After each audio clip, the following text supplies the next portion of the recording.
All right, so we're going to handle some complex Medicare cases from online, and we'll go through them and decipher the different pieces, as well as give some guidance on what we would advise our clients on. So let's go to the first one.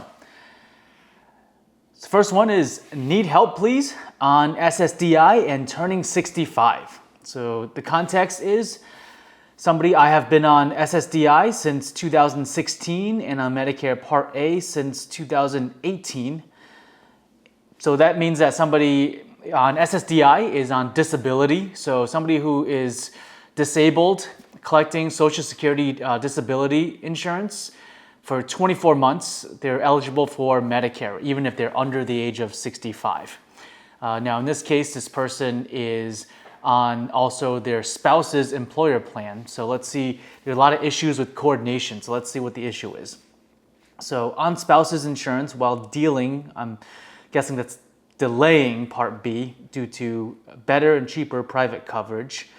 And I'm turning 65 in a couple of months. As my husband's employer, thousands of employees. I'm assuming the employer has thousands of employees. If it's true that I need to go on Medicare Part B as primary coverage. And they said yes, but they're not sure if the employer plan will count as supplemental. And then also HR said they don't know how the employer plan's insurance's drug plan will be viewed. Will they need to buy Part D? If you don't buy Part D, will I need to pay more as a penalty when I sign up? And will I be paying I'll be paying Part B basic rate plus $78 high income supplement penalty. I was told to call Medicare. So all right, there are a lot of moving pieces here already. And this is unfortunately what we hear a lot from the folks that we work with. So that's why we've expanded our service to work with companies with older employees, because oftentimes HR, even at large companies that have full-fledged HR departments, they're not equipped to handle questions around Medicare, because Medicare, even though it is health insurance, it's its own beast when it comes to its rules, coordination, who pays first, and so forth. So in this person's example, they've been on Medicare due to disability under the age of 65. She ended up delaying Medicare Part B, which is if somebody's going to be staying on their employer's plan or their spouse's employer's plan, we do recommend that usually they delay Medicare Part B, because there's no reason to pay for Medicare Part B if the employer coverage is going to come in and be primary. So for companies that are 20 employees and over, or if somebody's under 65, disabled, 100 employees and over, when you're on a company plan, the employer plan pays first. The employer plan is the primary insurance and Medicare is secondary. So in this case, she's on her spouse's employer plan, and her Medicare Part A for hospitalization doesn't cost her anything. Will be a little bit of secondary coverage for hospitalization should she need it. Very rare that it kicks in, because you've got that deductible for Medicare Part A that you have to go through. So a lot of times the employer coverage will come in and cover essentially 100% of the cost with some copays and deductibles and so forth. So she was absolutely right to do that if the employer plan from her husband's plan made better sense for them. Now she's turning 65. I'm assuming that her husband is still working past the age of 65.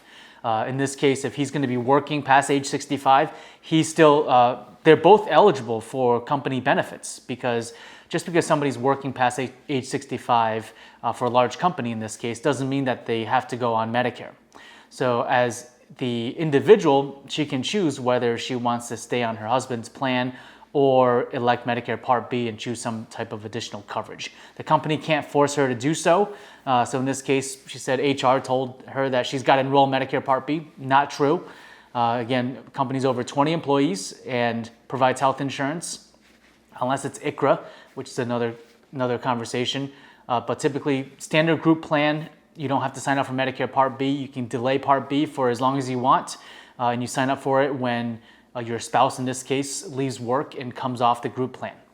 There will be no penalties if the group plan is considered credible coverage under Medicare rules. And the oldest person that we had somebody come off group coverage onto Medicare for the first time was Sonia, was 95 years old. She was a librarian. She refused to use a computer at a college, and she said, and the college said, well, I think it's probably time for you to retire. She was 95 years old. She went on Medicare Part B. at that age, no penalties because she had creditable active employer coverage. So that's a little bit of misinformation that this person was receiving from her HR department, although probably not malicious. It's just that it's very complicated. So let's keep on going. So also, will I need to buy a Part D plan for drugs? So if her employer plan covers prescription drug coverage and that plan is deemed as good, if not better, than what Medicare offers, also known as creditable coverage, then she doesn't have to sign up for a Part D plan and there's no penalties when she does sign up later on. And also, she'll be paying Medicare Part B plus a $78. I think that's just extra information that she added in here, but it's very important because for budgeting purposes. So with Medicare, there's an income threshold.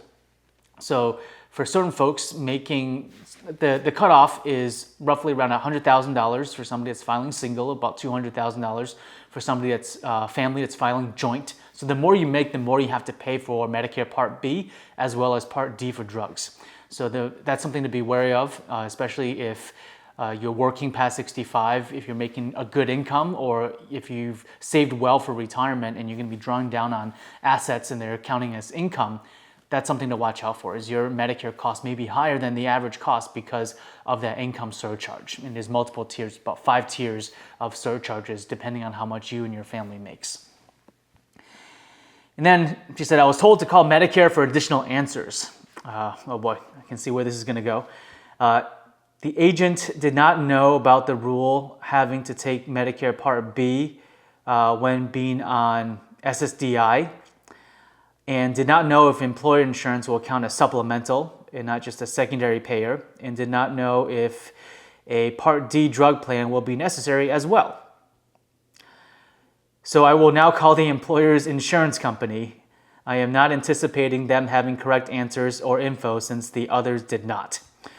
Okay, so in this case, again, very straightforward if you've been doing this for 14 years. She's on her husband's employer plan. Her husband's employer plan is primary insurance. If she didn't have any parts of Medicare, it would not matter. Her husband's insurance pays first. She does not need to sign up for Medicare Part B. She does not need to get a drug plan. And again, her husband's plan is not going to be a supplemental plan or a secondary plan. It's her primary insurance. And Medicare is secondary coverage if she decides to elect any other parts of Medicare.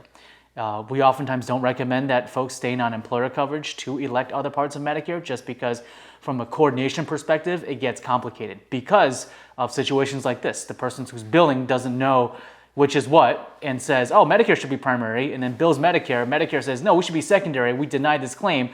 The person gets denial claim, a letter in the mail saying your service has been denied. It's very concerning because oftentimes the person that's getting the letter doesn't know the intricacies. If the person that's billing doesn't know, how do we expect the people that are receiving the bills to know?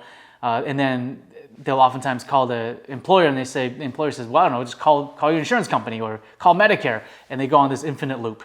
So in this case, again, she does not need to sign up for any parts of Medicare if she is on a creditable employer coverage, because the employer coverage is going to be her primary insurance. And then let's keep on going. So would it still be beneficial for him to keep the coverage and I buy a supplemental plan? Again, the employer coverage is working for somebody and it's a lower cost overall, meaning premiums and out-of-pocket expenses. Stay on the employer plan. When the spouse retires, she can go on Medicare Part B at that time with a special election period. She can choose a Medicare supplemental plan or a drug plan or a Medicare Advantage plan at the time. And then she's going to have no penalties and she can move on with Medicare as primary from there. So again, common situation that we run into, a lot of moving pieces, a lot of people unfortunately not well trained. A lot of times people at Medicare are not trained on how to coordinate with employer coverage, and a lot of times the employer is not trained on how Medicare works with their employer coverage. So that's where the disconnect is. So hopefully this was helpful, especially the big takeaways are if you're going to be staying on employer coverage, your company's over 20 employees over the age of 65, and you're over the age of 65 or turning 65, you can stay on your company plan. If you stay on your company plan is primary, Medicare is secondary. However, the moment you leave work or your spouse leaves work and are no longer designated as an active employee, and let's say your spouse goes on COBRA, or you go on COBRA, from that point on, Medicare is primary. So the key here is that if you're an active employee on employer coverage, your company plan is primary, you won't be penalized for delaying Medicare. But if you're not an active employee, any other Medicare will be primary, and other coverage that you have will be secondary. And if you don't sign up for Medicare Part B or Part D if you have credible coverage, then there may be penalties down the road.